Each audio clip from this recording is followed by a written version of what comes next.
Okay, तो total internal reflection जो topic है आपका, टॉपिक में है रिफ्लेक्शन, बट इसका जो ओरिजिन है वो किससे है? रिफ्रैक्शन से। ठीक है, आपको समझना क्या है, पहला चीज ये है, एक बाउंड्री है, बाउंड्री में एक तरफ आपका क्या है? रेयरर मीडियम है, ठीक है, दूसरी तरफ आपका क्या है? डेंसर मीडियम है, और इस डेंसर मीडियम में आपने क्या रखा है? एक पॉइंट सोर्स ऑफ लाइट रखा है। क्या रखा है? Point source of light. ठीक है, क्या रखा है? पॉइंट सोर्स ऑफ लाइट रखा है। एक सिंगल पॉइंट है जो बहुत सा लाइट रे एमिट करेगा।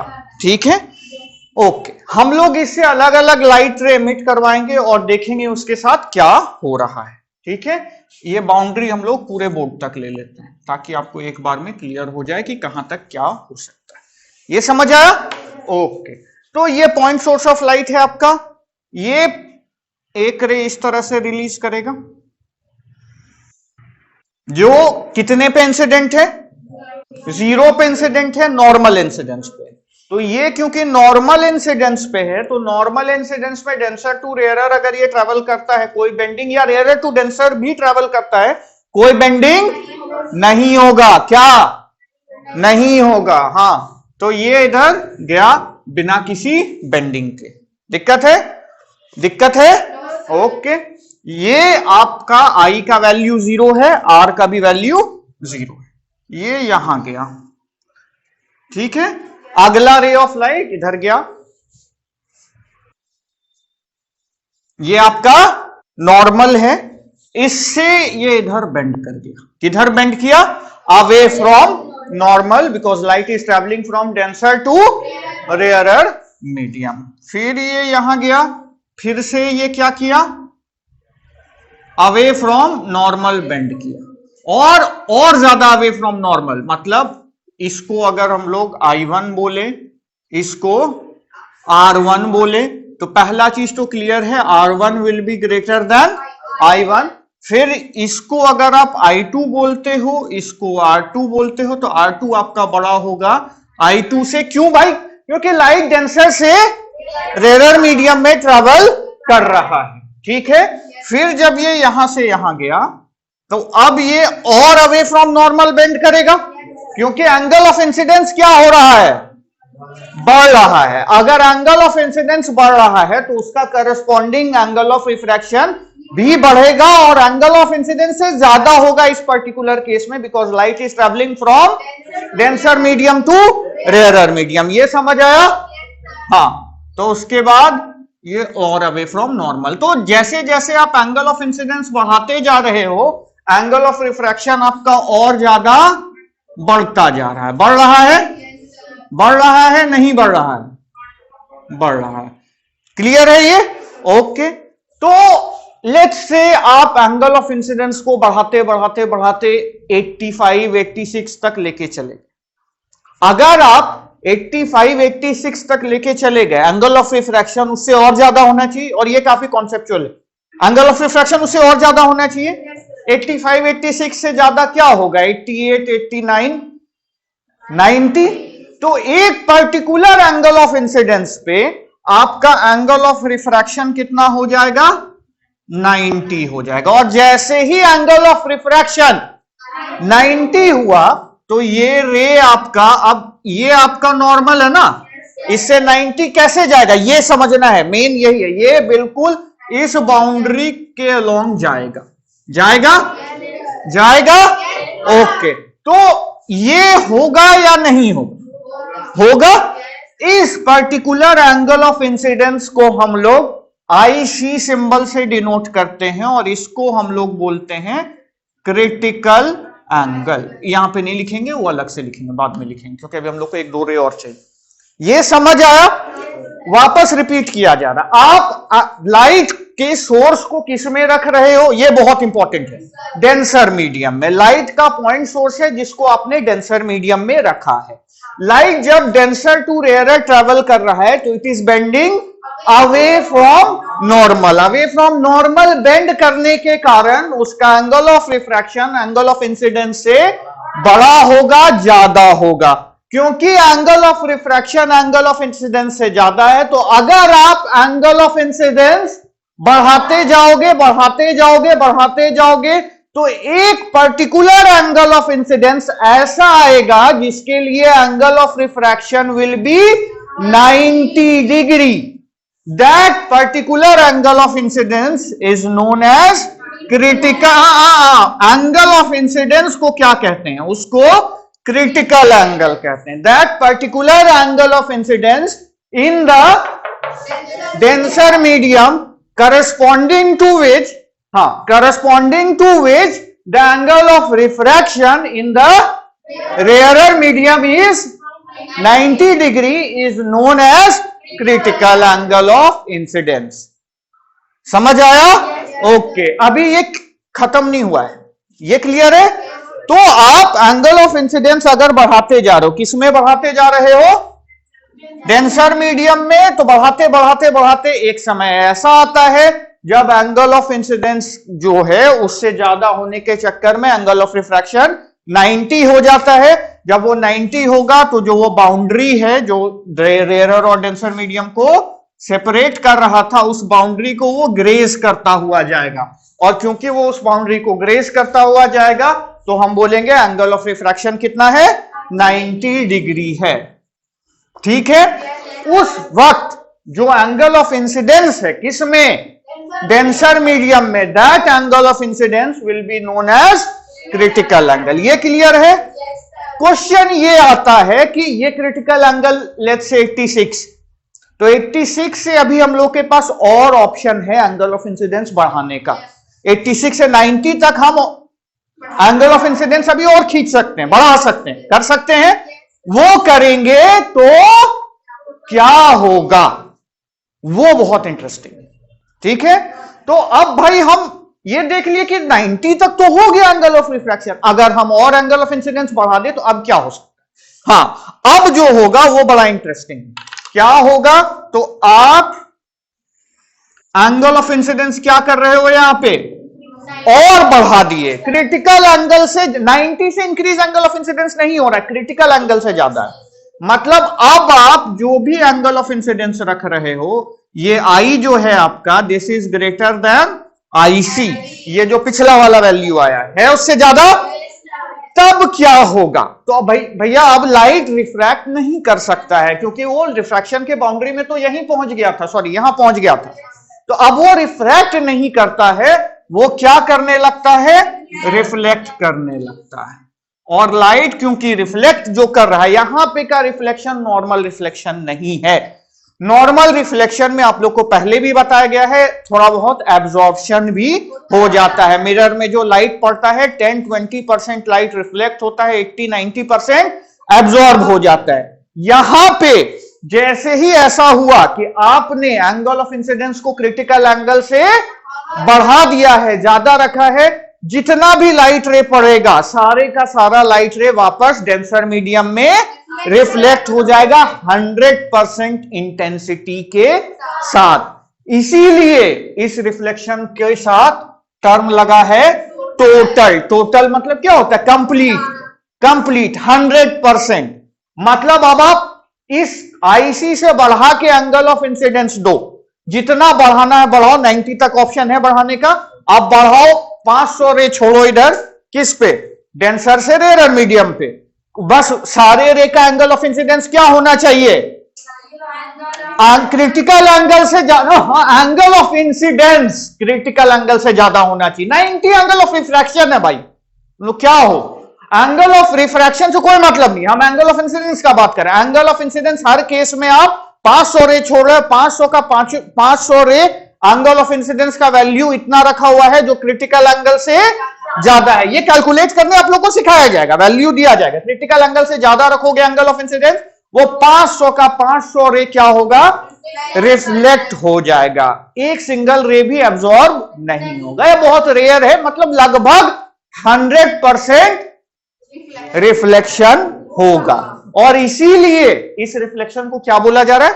टोटल, इंटरनल वापस उसी में आ गया है, टोटल क्योंकि कंप्लीट है, इंटरनल वापस डेंसर मीडियम में आ गया, रिफ्लेक्शन क्योंकि रिफ्लेक्ट हो रहा है। ठीक है, तो आप और भी रे छोड़ सकते हो, ये नहीं कि सिर्फ यही रे रहेगा, आप कितना भी रे आप छोड़ोगे वो सारे का सारा रे, सिर्फ कंडीशन ये है कि क्या होना चाहिए, हाँ आईसी से, इधर अगर आप भेज रहे हो तो ऑब्वियस है कि आईसी से ये ज्यादा है, तो I is again greater than IC, तो फिर से यहां तक आईसी था, ये अगर i4 है, ये i5 है, तो हर केस में वो आईसी से क्या है, बड़ा है, तो ये वापस इधर रिफ्लेक्ट होगा, और जब ये रिफ्लेक्ट होगा तो ये लॉ ऑफ रिफ्लेक्शन भी फॉलो करेगा, मतलब i4 इधर कितना i4 है ना, ये एंगल भी आपका i4 जाएगा, मतलब R4 will be equal to i4। क्यों भाई, क्योंकि अब क्या होने लगा, रिफ्लेक्शन होने लगा, और जब रिफ्लेक्शन होता है तो लॉ ऑफ रिफ्लेक्शन क्या बोलता है, angle of incidence angle of reflection बराबर होगा। ये समझ आया,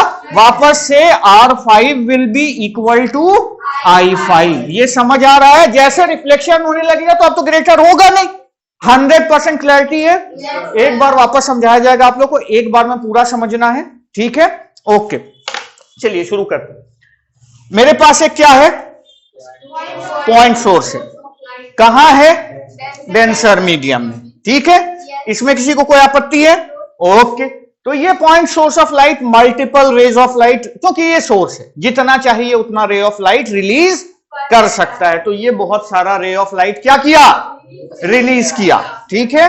किधर किया, डेंसर मीडियम से रेयर मीडियम की ओर। पहला वाला जो रे हम लोग लिए वो किस पे लिए, zero, not 90 degree, zero incidence, zero incidence पे लिया गया, जीरो एंगल ऑफ रिफ्रैक्शन आया, ठीक है, ये सीधा सीधा निकल गया। ऑनलाइन वाले लोग भी बोलिए, आप लोग जल्दी बोलिए, हाँ। फिर क्या है, एंगल ऑफ इंसिडेंस थोड़ा बढ़ा, एंगल ऑफ रिफ्रैक्शन और बढ़ा, एंगल ऑफ इंसिडेंस थोड़ा और बढ़ा, ये उससे फिर से ज्यादा है। क्यों, क्योंकि light is always travelling from denser to rare medium, तो आप जैसे जैसे एंगल ऑफ इंसिडेंस बढ़ा रहे हो, करस्पॉन्डिंग एंगल ऑफ रिफ्रैक्शन और बढ़ते जा रहा है, तो ये होगा। अब आप बढ़ाते बढ़ाते 80 क्रॉस करना, 80 क्रॉस कर गए तो आप 90 के काफी क्लोज आ गए हो। जरूरी नहीं कि उतना ही पहुंचे, ये काफी हम मतलब सिंपल एग्जांपल ले रहे हैं, उतना पहुंचना हर बार नेसेसरी नहीं होगा। तो बट लेट्स से आपका एंगल ऑफ रिफ्रैक्शन क्योंकि ज्यादा एंगल ऑफ इंसिडेंस है, तो एंगल ऑफ इंसिडेंस के 90 होने से पहले एंगल ऑफ रिफ्रैक्शन ही 90 हो जाएगा। जिस पर्टिकुलर एंगल ऑफ इंसिडेंस पे आपका एंगल ऑफ रिफ्रैक्शन क्या हो गया, 90 हो गया, उस पर्टिकुलर एंगल ऑफ इंसिडेंस को हम लोग क्या बोलेंगे, क्रिटिकल एंगल, क्रिटिकल एंगल। तो ये आपका आया क्रिटिकल एंगल, ठीक है। अब क्वेश्चन आता है कि क्रिटिकल एंगल तक तो माने सर हम रिफ्रैक्शन हो रहा है, इसको भी हम लोग रिफ्रैक्शन मान सकते हैं चाहे तो, ये तो खैर बाउंड्री पे है रिफ्रैक्शन और रिफ्लेक्शन के, बट है रिफ्रैक्शन ही। क्यों, क्योंकि एंगल ऑफ इंसिडेंस और एंगल ऑफ रिफ्रैक्शन दोनों का वैल्यू डिफरेंट आ रहा है, डिफरेंट आया तो रिफ्रैक्शन, तो ये यहां तक रिफ्रैक्शन हो रहा है। अब क्वेश्चन आप लोग पूछोगे, क्या क्वेश्चन पूछोगे कि सर अगर एंगल ऑफ इंसिडेंस को क्या कर दिया जाए और बढ़ा दिया जाए, किससे ज्यादा कर दिया जाए, क्रिटिकल एंगल से भी ज्यादा कर दिया जाए, तब क्या होगा। तो अब भाई लाइट का क्षमता रिफ्रैक्शन करने का यहीं तक था, वो खत्म हो गया। लाइट इस केस में बाउंड्री टच करते हुए गया है, इस बाउंड्री के अलोंग गया है, एंगल ऑफ रिफ्रैक्शन उसने 90 बना दिया है। अब अगर आप और बढ़ा देते हो एंगल ऑफ इंसिडेंस, तो लाइट पूरा का पूरा ओरिजिनल मीडियम जो मेरा डेंसर मीडियम है उसमें वापस आ जाता है। तो क्या होने लगा, रिफ्लेक्शन होने लगा। क्या होने लगा, रिफ्लेक्शन होने लगा। और क्योंकि रिफ्लेक्शन होने लगा तो इसका नाम ऑब्वियसली रिफ्लेक्शन में चला गया। टोटल क्यों है, क्योंकि इसमें क्या देखा जाता है कि इसमें रेट ऑफ रिफ्लेक्शन सबसे ज्यादा होता है। टोटल इंटरनल रिफ्लेक्शन में आप नॉर्मल मिरर से या कोई भी और चीज में आप नॉर्मल रिफ्लेक्शन करोगे 20, 30 या max to max 50 type reflection होता है, बाकी सारा एब्जॉर्ब हो जाता है। इसमें ऐसा नहीं होता, इसमें 100% के लगभग रिफ्लेक्शन हो जाती है। 100 एग्जैक्ट बहुत ज्यादा हो गया, बट मोर देन 95-96% के अराउंड लाइट क्या हो जाता है, रिफ्लेक्ट हो जाता है। आइडियल केस में 100% माना जा सकता है, तो 100% लगभग रिफ्लेक्शन हो गया। इसलिए दूसरा चीज इसके साथ क्या जुड़ा, टोटल। तो टोटल क्यों जुड़ा, क्योंकि लाइट का सारा रिफ्लेक्शन होने लगेगा अगर डेंसर टू रेयर रिफ्रैक्ट कर रहा है और एंगल ऑफ इंसिडेंस को आपने क्रिटिकल एंगल से बढ़ा दिया है। तो ये हो गया पहला चीज। टोटल क्यों है, इंटरनल क्यों है भाई, क्योंकि ये वापस डेंसर मीडियम में आ रहा है। तो टोटल इंटरनल रिफ्लेक्शन नाम क्लियर है? ओके। क्रिटिकल एंगल का कॉन्सेप्ट क्लियर है? ठीक है। और फिर अगर angle of incidence critical angle से ज्यादा बढ़ाते तो क्या होगा? क्लियर है? कुछ और समझाना है इसमें? जो अभी समझा गया, इससे आगे का ड्राइवेशन ये कैसे होगा, वैल्यू कैसे आएगा, वो अलग चीज है। यहां तक जो समझाया गया किसी को कोई दिक्कत है? ये समझ आया 100%? ओके, चलो आप लोग डायग्राम बनाओ, कॉपी करो। ओके, तो पहला चीज total internal reflection conceptually clear हो गया। पहला चीज है कंडीशन क्या चाहिए टोटल इंटरनल रिफ्लेक्शन के लिए, ठीक है? तो दो कंडीशन चाहिए आपको। पहला कंडीशन बिल्कुल ऑब्वियस है, light must travel from denser to rarer medium. क्यों भाई? अगर light rarer to denser travel कर रहा है तो लाइट अवे फ्रॉम नॉर्मल ना बेंड करके टुवर्ड्स नॉर्मल बेंड कर जाएगा। तो टुवर्ड्स, ये तो अभी अवे फ्रॉम नॉर्मल बेंड कर रहा है, बट अगर लाइट उल्टा बेंड करने लगे, टुवर्ड्स नॉर्मल बेंड करने लगे, तो फिर आपका जो एंगल ऑफ रिफ्रैक्शन है वो कम हो जाएगा एंगल ऑफ इंसिडेंस से। तो इसको आप कितना भी बढ़ा दोगे, ये इधर 90 क्रॉस करेगा ही नहीं, 90 तक भी नहीं पहुंचेगा। समझ आ रहा है ना? क्योंकि ये कम ना होगा तो ये कम होगा, तो ये 90 भी अगर कर दिए, ऑलमोस्ट 90 कर दिए, तो ये 85 है, 82 है, 83 है, तो फिर जब 90 पे ये नहीं पहुंच रहा, 90 से ज्यादा तो बढ़ाया नहीं जा सकता, तो टोटल इंटरनल रिफ्लेक्शन पॉसिबल नहीं होगा। तो पहला आपका कंडीशन है, ये आप लोग लिखोगे, ध्यान से लिखना, बाद में लिखना। क्या है? पहला है light must travel from, then for total internal reflection to take place, light must travel from denser to rarer medium. ये क्लियर है? 100%। दूसरा ये है कि टोटल इंटरनल रिफ्लेक्शन आपका तब होगा ना जब angle of incidence critical angle से ज्यादा हो, उससे कम में तो रिफ्रैक्शन ही हो रहा है। तो दूसरा कंडीशन यही है, the angle of incidence must be greater than critical angle. The angle of incidence must be greater then the critical angle for the given pair of media या मीडियम। जो भी मीडियम का पेयर है, हर medium के pair का एक critical angle होता है, वो आप लोग को कैलकुलेट करने भी सिखाया जाएगा। तो हर मीडियम के पेयर का एक फिक्स वैल्यू रहेगा, किसका? क्रिटिकल एंगल का। आपका एंगल ऑफ इंसिडेंस अगर उससे कम हुआ तो फिर तो रिफ्रैक्शन होगा, तो आपका एंगल ऑफ इंसिडेंस उस क्रिटिकल एंगल से क्या होना चाहिए? ज्यादा होना चाहिए। I must be greater than I C. तो पहला ये है, लाइट किससे किस में ट्रेवल करेगा भाई? Denser to rarer. दूसरा क्या है? आई आपका ग्रेटर देन आई सी होगा, क्रिटिकल एंगल होगा, तभी क्या होगा? Total internal reflection. ये क्लियर है? 100%। तो अब अगला चीज आता है कि व्हाट इज क्रिटिकल एंगल। बार बार ये टर्म आ रहा है, तो डेफिनेशन आप लोग इसी डायग्राम से बना सकते हो। डेफिनेशन क्या बनेगा? The angle of incidence in the denser medium, the angle of incidence in the denser medium corresponding to which the angle of refraction in the rarer medium is 90 degree is known as critical angle. बस इतना। The angle of incidence in the denser medium corresponding, जिसके लिए, मतलब वैसा angle of incidence जिसके लिए angle of refraction आपका कितना है? 90 डिग्री है, उस एंगल ऑफ इंसिडेंस को हम लोग क्रिटिकल एंगल कहते हैं। ये क्लियर हो गया? तो आपका दो चेक हो गया, कंडीशन क्या है टोटल इंटरनल रिफ्लेक्शन के लिए, दूसरा क्रिटिकल एंगल का डेफिनेशन क्या है, डेरिवेशन, ये डेफिनेशन टोटल इंटरनल रिफ्लेक्शन का फिर करवा देते हैं। चलिए, तो तीसरा पॉइंट है, what is the definition of total internal reflection. तो अब हम लोग ये अगला चीज डिस्कस करेंगे, क्या है भाई? तो when a ray of light is traveling from denser to rarer medium, it bends away from normal. ठीक है? तो as it bends away from normal, the angle of refraction is greater than angle of incidence. ठीक है? If we keep increasing the angle of incidence, the angle of refraction also keeps increasing या increases. ठीक है? ठीक है? For a particular angle of incidence, the angle of refraction is 90 degree. दिक्कत? Okay.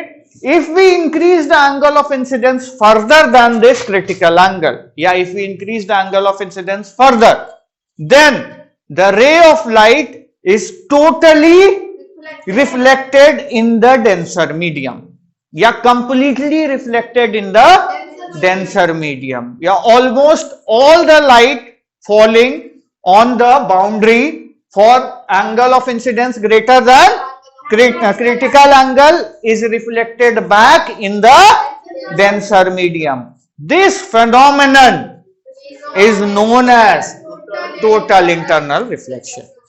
Hindi में एक बार बता देते हैं, जब आप लाइट को भेज रहे हो डेंसर से रेयर मीडियम, तो एंगल ऑफ रिफ्रैक्शन ज्यादा है, किससे? एंगल ऑफ इंसिडेंस से, क्योंकि लाइट आपका अवे फ्रॉम नॉर्मल बेंड कर रहा है।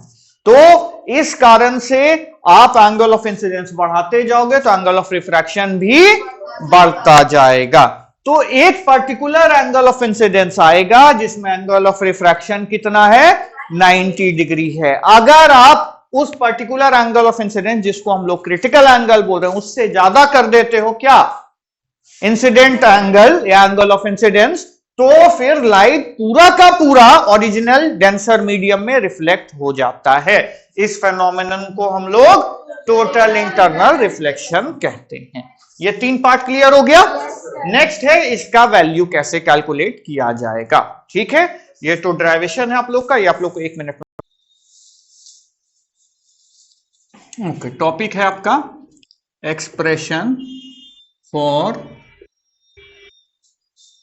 Critical angle.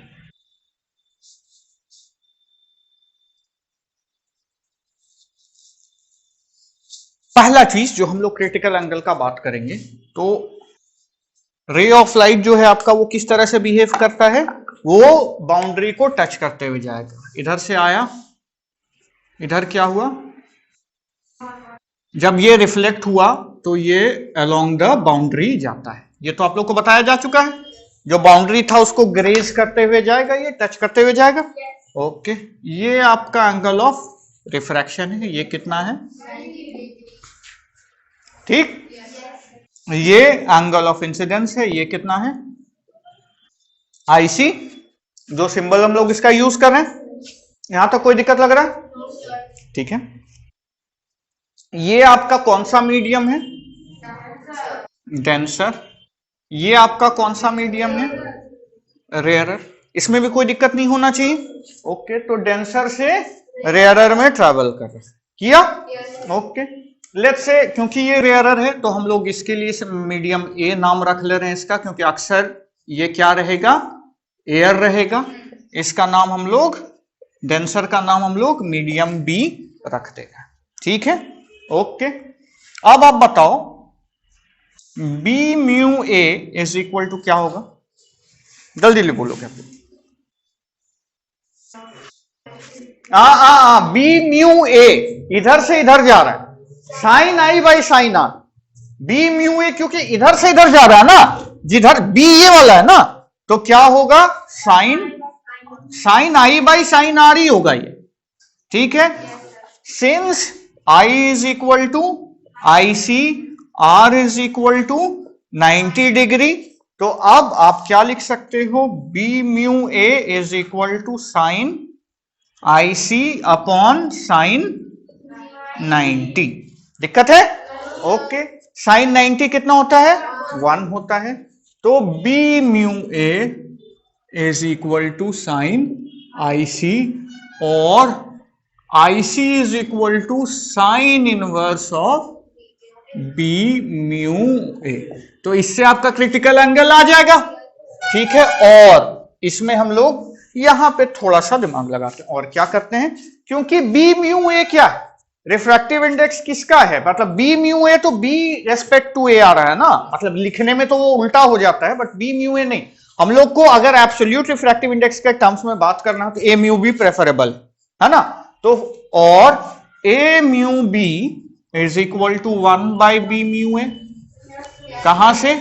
Principal of reversibility. ये सबको पता है?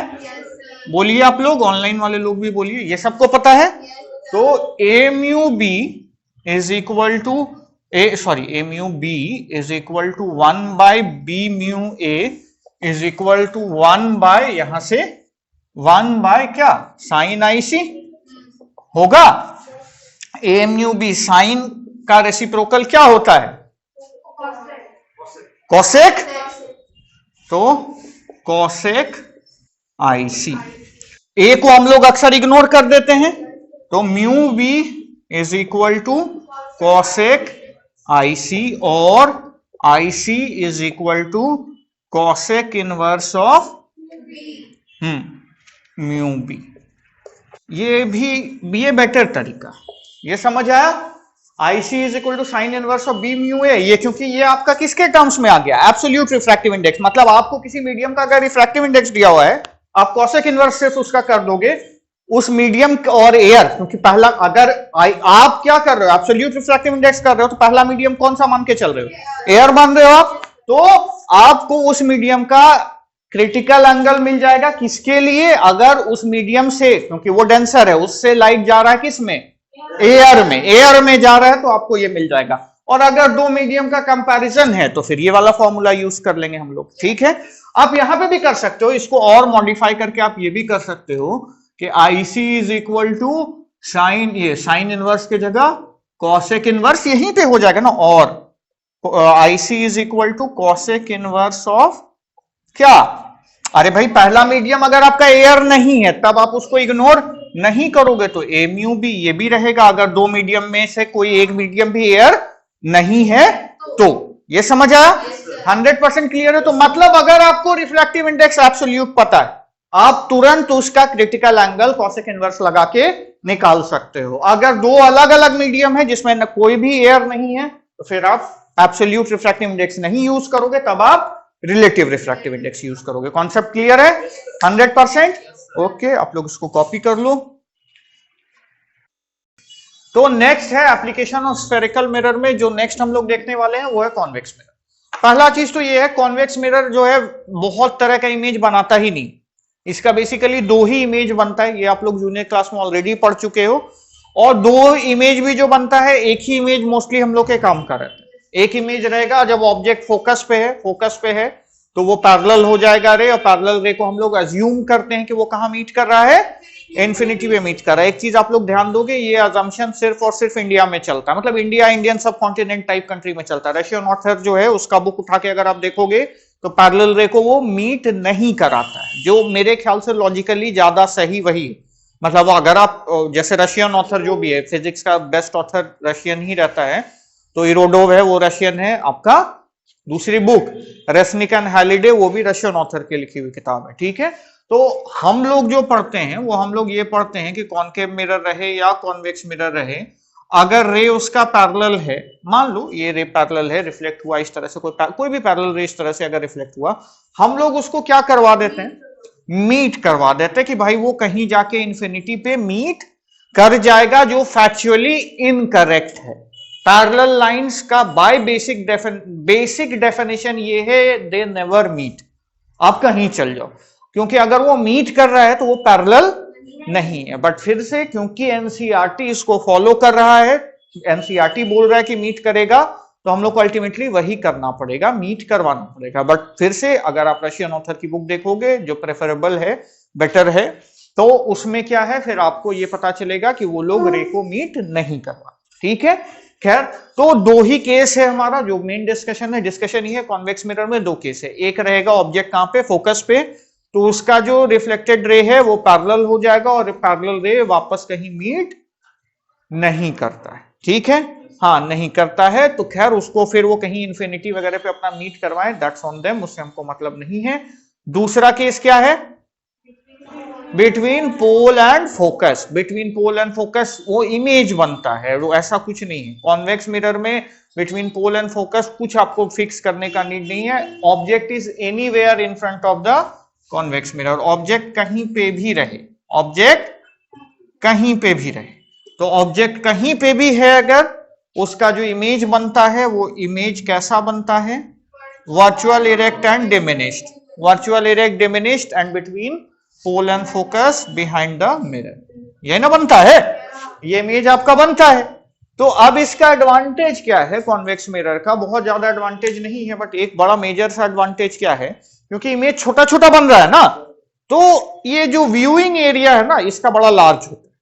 मतलब ऐसे समझो, तुम कॉन्केव मिरर के पास रहोगे ना, तो कॉन्केव मिरर क्या करेगा तुम्हारा, जनरली मतलब उसके तो खैर पोजीशन पे डिपेंड करता है, बट इन लार्ज इमेज वगैरह बनाने लगता है, तो एक ऑब्जेक्ट जो सामने में है उसी का इमेज तुमको मिरर में दिखेगा, बाकी सारे ऑब्जेक्ट को वो ब्लॉक कर देगा, उसका इमेज तुमको क्लियर दिखाई नहीं देगा। बट कॉन्वेक्स मिरर क्या करता है, क्योंकि वो काफी छोटा छोटा इमेज बनाता है, तो यहां पे अगर एक कॉन्वेक्स मिरर हम लगा देंगे, यहां पे अज्यूम करो कि एक कॉन्वेक्स मिरर लगा हुआ है, तो वो कॉन्वेक्स मिरर पूरे रूम का इमेज शो करेगा, पूरा रूम का डिटेल आपको यहां पे दिखाई देगा। तो ये कॉन्सेप्ट इसका समझ आ रहा है? वो सारा डिटेल आपको छोटा छोटा दिखाई देगा, नो डाउट छोटा दिखाई देगा, देखने में थोड़ा एफर्ट लगेगा, बट वो काफी एरिया का इमेज बना देगा। तो ये प्रिंसिपल बहुत जगह यूज होता है। कहां कहां पे यूज होता है इसमें से? पहला तो यूज होता है आपका रियर व्यू मिरर, मतलब बाइक है, कार है, सबका जो मिरर होता है वो कौन सा मिरर रहता है? कॉन्वेक्स मिरर रहता है। कॉन्वेक्स मिरर क्यों रहता है? क्यों? लॉजिक वही है, छोटा इमेज बनाएगा। तो ट्रक आ रहा है पीछे से, ट्रक आ रहा है, बाइक आ रहा है, मान लो एक ट्रक आ रहा है, 3 बाइक आ रहा है, 2 कार आ रहा है, तो अगर मिरर कॉन्केव रहेगा तो वो किसी एक को जो सामने में है उसी को वो पूरा बना देगा, ठीक है, उसको वो क्या करेगा?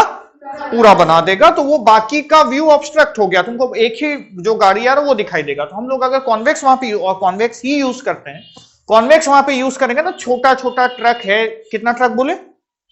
दो ट्रक, ठीक है, एक ट्रक है, 3 बाइक है, 2 कार है, वो सारे का सारा पूरे रोड का व्यू आपको मिल जाए, तो वो आपको दिख रहा है कि पीछे से क्या क्या आ रहा है, तो आप बेटर तरीके से डिसीजन ले सकते हो कि एक्सीडेंट नहीं हो, कहां पे टर्न लेना है, क्या करना है। समझ आया? तो why is convex mirror used as a rear view mirror? Because it forms, जो स्टेटमेंट है आप लोग लिख लेना बाद में, ये ध्यान रखना है, तो आप लोग अपने से स्टेटमेंट बना के लिख सकते हो। Because it forms virtual erect and diminished image. और यहां पे इरेक्ट इमेज भी इंपॉर्टेंट है। क्यों इंपॉर्टेंट है? क्योंकि आप गाड़ी को आते हुए देख रहे हो, अब अगर कॉन्केव मिरर है तो गाड़ी आपका हो सकता है आपको उल्टा दिखाई दे, मतलब इमेज कैसा हो जाए, इन्वर्ट हो जाए, तो वो सेंस बनाने में एफर्ट लगेगा कि है एक्चुअल में कहां पे। इसमें जैसा आपका गाड़ी है उसी का छोटा वर्जन आपको दिखाई देता है, तो सेंस बनाने में आसानी होगा और पूरे रोड का ओवरव्यू मिल जाता है प्रॉपर। समझ आया? ठीक है, तो why is convex mirror used as a rear view mirror? Because it forms erect and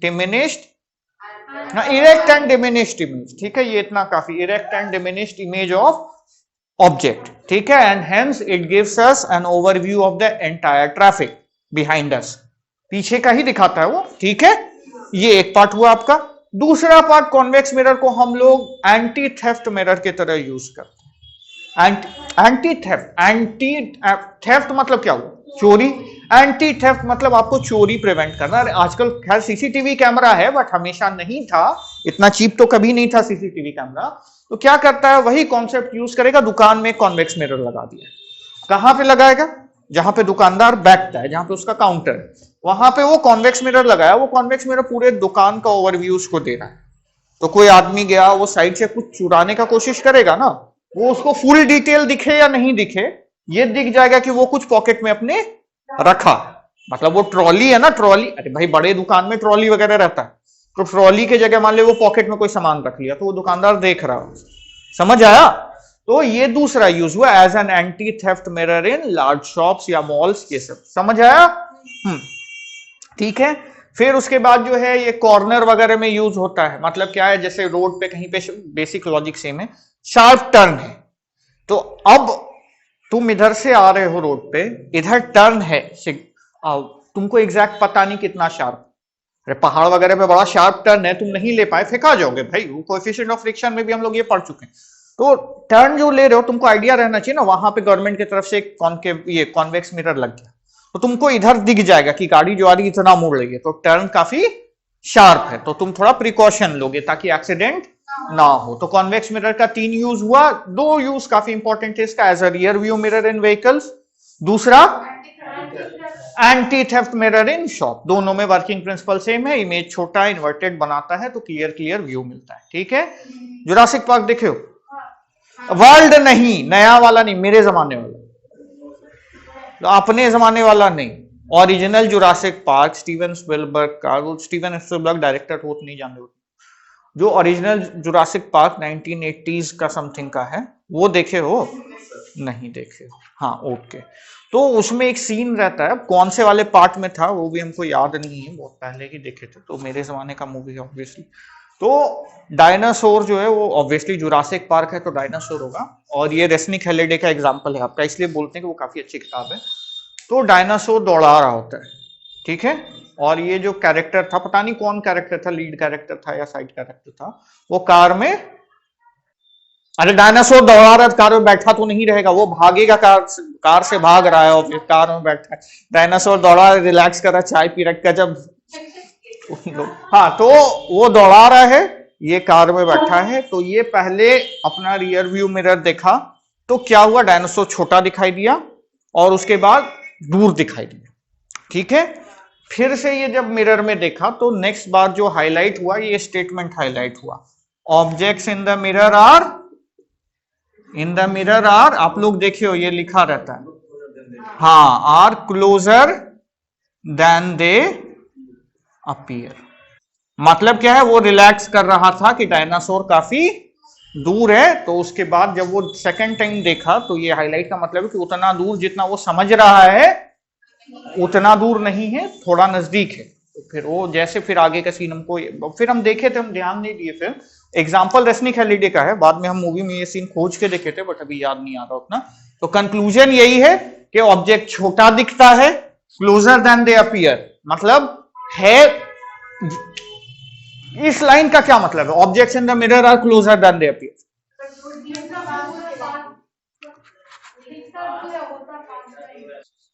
objects in the mirror are closer than they appear, मतलब ये दिख रहा है जितना दूर, एक्चुअल में उतना दूर नहीं है, थोड़ा नजदीक है उससे। मतलब थोड़ा सा फॉल्स इन्फो यहां पे भी जाता है, ये तुमको देख के लगेगा कि ट्रक काफी पीछे है, बट वो ट्रक उतना भी पीछे तुम्हारे नहीं, तो इसलिए ये लेबल कर देता है कि इस गलत फहमी में नहीं रहे कि ट्रक काफी पीछे और ट्रक बिल्कुल पास में था। अभी समझ आया? इसीलिए ना वो फनी था रे, डायनासोर जो है उसको जो दिखा, तो वो तो पहली बार देखा रियर व्यू मिरर में डायनासोर बहुत दूर है, फिर जब वो सेकंड टाइम देखा तो फिर ये इस लाइन पे फोकस हुआ, object in the mirror are closer than they appear, मतलब वो अज्यूम करा डायनासोर काफी दूर है, बट वो डायनासोर उतना दूर नहीं था। अभी याद रहेगा? ओके, वापस से कॉन्केव मिरर का यूज क्या क्या था, कॉन्केव मिरर का यूज आप लोग बोलेंगे, shaving mirror, dentist mirror, eye surgeon mirror, torch mirror, search light mirror, projector mirror, astronomical telescope mirror, ठीक है, एस्ट्रोनॉमिकल टेलीस्कोप पढ़ना है, ये 6-7 यूज है आपका, कॉन्वेक्स का उतना नहीं है। 3 यूज हम लोग बेसिकली पढ़े, कॉन्वेक्स का कौन कौन सा 3 यूज है, rear view mirror in vehicles, ठीक है, दूसरा एंटी थेफ्ट मिरर, और तीसरा नहीं,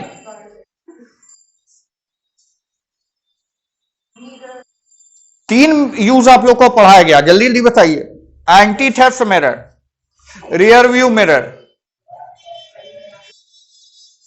हम नहीं बता रहे, बताओ।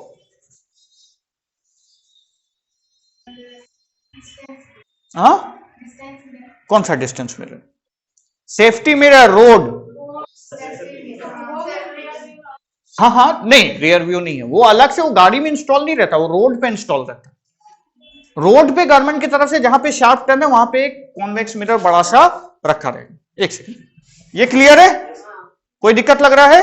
तो 3 यूज है, जिसमें जो 2 मेन यूज है आपका वो क्या है, rear view mirror and anti theft mirror.